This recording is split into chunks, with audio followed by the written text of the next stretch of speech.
नहमदुहु नसल्ली अला रसूलिल करीम अम्मा बाद அவுது பில்லாஹி மினஷ் ஷைத்தானிர் ரஜீம் பிஸ்மில்லாஹிர் ரஹ்மானிர் ரஹீம்.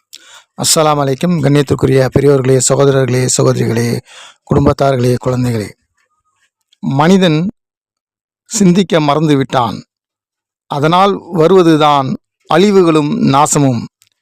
எதை சிந்திக்க மறந்து விட்டான் என்றால், உண்மையாக, நிச்சயமாக, உறுதியாக அல்லாஹ் ஒருவன் இருக்கின்றான் என்பதை அவன் மறந்துவிட்டான். அவனது தூதர், கடைசி தூதர் முகமது நபி ஸல்லல்லாஹு அலைஹி வஸல்லம் அவர்களை பின்பற்றி வாழ வேண்டும், அதில்தான் வெற்றி இருக்கிறது என்பதை அவன் மறந்துவிட்டான். அல்லாஹ் அநியாயங்கள் நடைபெறும்போது ஏன் பார்த்து கொண்டிருக்க வேண்டும்? உடனடியாக அவர்களை தண்டிக்க வேண்டியது தானே, ஏன் தண்டிக்கவில்லை?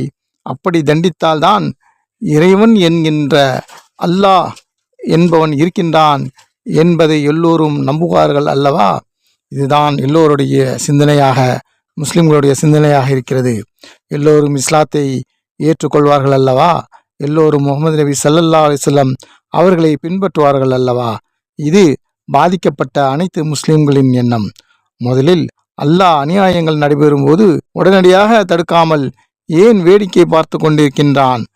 பிஞ்சு குழந்தைகள் முதல் பெண்கள் வரை, வயோதிகர்கள் வரை அனைவரும் அடித்து நொறுக்கப்பட்டார்களே, அவர்கள் செய்த தவறு என்ன? அவர்கள் முஸ்லிம்கள் என்பதற்காகத்தானே அவர்களின் இருப்பிடங்கள், தோட்டங்கள், துறவுகள் அழிக்கப்பட்டதே எதற்காக? அவர்கள் முஸ்லிம்கள் என்பதற்காகத்தானே அவர்களின் கடைகள், வியாபார ஸ்தலங்கள் சூறையாடப்பட்டதே எதற்காக? அவர்கள் முஸ்லிம்கள் என்பதற்காகத்தானே காயப்பட்டு குற்றுயிரும் கொலையுயிரமாக கிடந்த மக்களை சிகிச்சைக்கு மருத்துவமனைக்கு அழைத்து சென்றால் அதையும் குண்டு வீசி தரைமட்டமாக்கினார்களே எதற்காக? அவர்கள் முஸ்லிம்கள் என்பதற்காகத்தானே.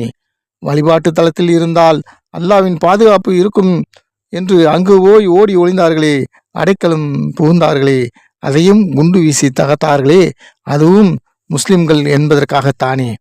வியாபார ஸ்தலங்கள் அழிக்கப்பட்டன, வீடுகள் தகர்க்கப்பட்டன, எதிர்த்து கேட்டவர்கள் அழிக்கப்பட்டார்கள், அவரோடு தொடர்பில் இருந்தவர்கள் அழிக்கப்பட்டார்கள், உதவி செய்தவர்களும் அழிக்கப்பட்டார்கள், உதவி செய்ய நினைத்தவர்களும் அச்சுறுத்தப்பட்டார்கள். அவர்களின் நிலம், அவர்களின் சொந்த பூமி அவர்கள் ஆளக்கூடாது என்று அடக்கப்பட்டார்கள். அகதிகள் ஆக்கப்பட்டார்கள், அனாதைகள் ஆக்கப்பட்டார்கள், உலக அளவிலும் அனாதைகள் ஆக்கப்பட்டார்கள். வல்லரசுகள் என்று மறுதட்டி கொள்கிற தஜ்ஜாலின் படைகளும் நான் தான் உலகில் உள்ள மக்களுக்கு நல்லதை செய்யக்கூடியவன் என்று சொல்லக்கூடிய விஷமிகளும், நாங்கள் சமாதான தூதுவர்கள், உலகில் அமைதியை நிலைநாட்ட வந்தவர்கள் என்று சொல்லிக்கொண்ட சுயநலவாதிகளும் சேர்ந்து கொண்டு யார் தவறு செய்தார்களோ அவர்களை தண்டிக்காமல், அவர்களுக்கு தண்டனை கொடுக்காமல், அவர்களை தண்டிக்க வக்கு இல்லாமல், திராணி இல்லாமல் அப்பாவிகளை கொன்றீர்களே, அப்போதும் அல்லாஹ் அந்த பாவிகளை தண்டிக்காமல் இருந்தானே எதற்காக? அல்லாஹ் தண்டிக்கவில்லை, அவனால் தண்டிக்க முடியாது என்று நினைத்த காரணத்தால் அல்லாஹ் இல்லை என்று முடிவு செய்து விட்டார்களா? நவுது பில்லாஹ், அல்லாஹ் பாதுகாப்பானாக. அதன் காரணமாகத்தான் மேலும் மேலும் அந்த அப்பாவி மக்களை அடிமைப்படுத்த, சிறுமைப்படுத்த பயமுறுத்துகிறீர்களா? நரகத்தை காட்டுவேன் என்று பயமுறுத்துகிறீர்களா? நரகத்தை காட்டுவேன் என்று பயமுறுத்துவது அல்லாஹ் ஒருவனால் தான் முடியும். யாருக்கு யார் நரகத்தை காட்டுவது? காஃபிர்களுக்கு இந்த உலகிலும் மறு உலகிலும் நரகத்தை காட்டுவான், அதிலே காஃபிர்கள் போடப்படுவார்கள். தஜ்ஜாலும் அப்படித்தான் சொல்லுவான், முஸ்லிம்களே உங்களை நரகத்தில் போடுவேன் என்று போடுவான், அதனை அல்லாஹ் சொர்க்கமாக்கி விடுவான்.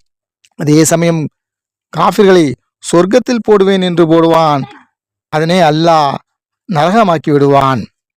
எத்தனை எத்தனை தஜ்ஜால்கள் வந்தாலும் அல்லாவை நம்பிக்கை கொண்ட ஈமான்தார்களை ஆட்ட முடியாது, அசைக்க முடியாது.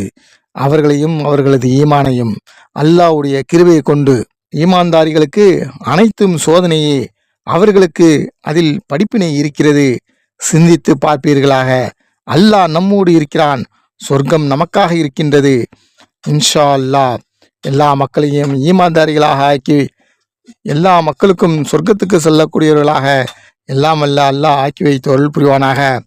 ஆமீன் ஆமீன். வாஹிர் தானா அல்ஹம்துலில்லாஹி ரப்பில் ஆலமீன்.